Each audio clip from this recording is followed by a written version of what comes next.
What if your body moved against your will? If your feet bled but still danced? If your heartbeat raced to a rhythm you didn't choose? In 1518, hundreds of people were caught in a terrifying trance. Not a dream, a plague. They danced, not for joy, but for survival. And many didn't make it out alive. This is not myth. This is a forgotten chapter of real history. Not waltzing, not twirling. Her body jerked, shook, spun uncontrolled, almost possessed. People gathered. They laughed at first, but as hours passed, laughter turned into murmurs. Then concerned she danced all day, then all night. And by the next sunrise, Atana, she was still moving. No music, no audience, no rest. Then others joined. First Wu, then ours. By the end of the week, more than 30 people were dancing uncontrollably. They danced in streets, markets, churchyards. They couldn't stop. Their feet were blistered, their clothes soaked. Some foamed at the mouth, but the dance continued. What's most chilling is that they begged for help but couldn't stop moving. Some cried out to saints, others screamed into the sky, and still they danced.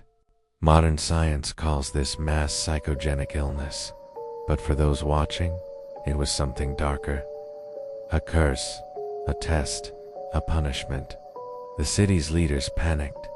Strasbourg was a religious city, deeply Catholic, deeply afraid of wrath. So they turned to doctors. Their diagnosis: overheated blood.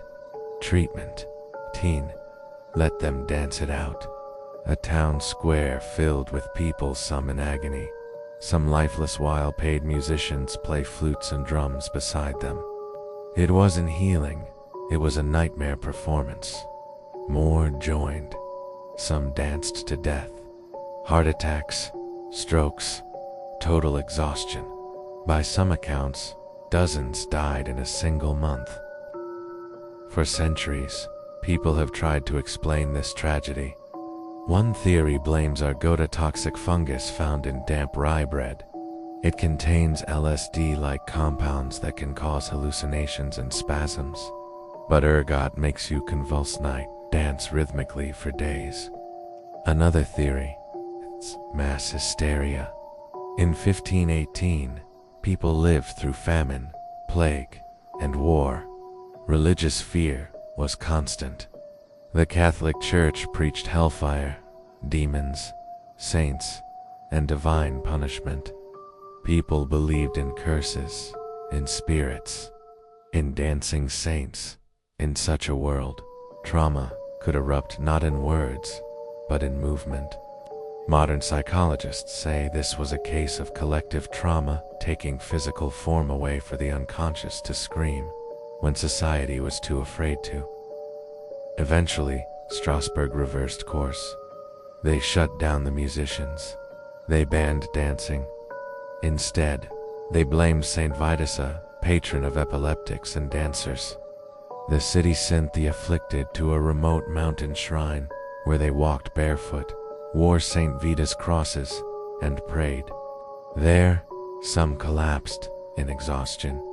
Others were bathed in holy water, and slowly the dance faded. There was no cure, no vaccine, no clear end. It simply stopped, leaving behind grieving families, broken bodies, and one terrifying question: what made them dance?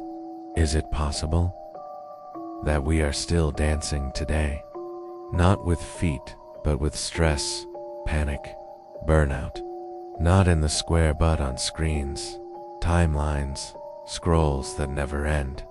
We don't collapse in public, we collapse in silence. The dancing plague of 1518 wasn't just an event, it was a mirror.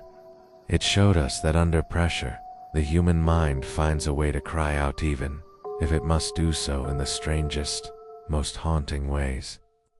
There are no memorials for the dancers, No names carved in stone, just whispers in archives. But if you walk the streets of modern Strasbourg, you'll find a small plaque.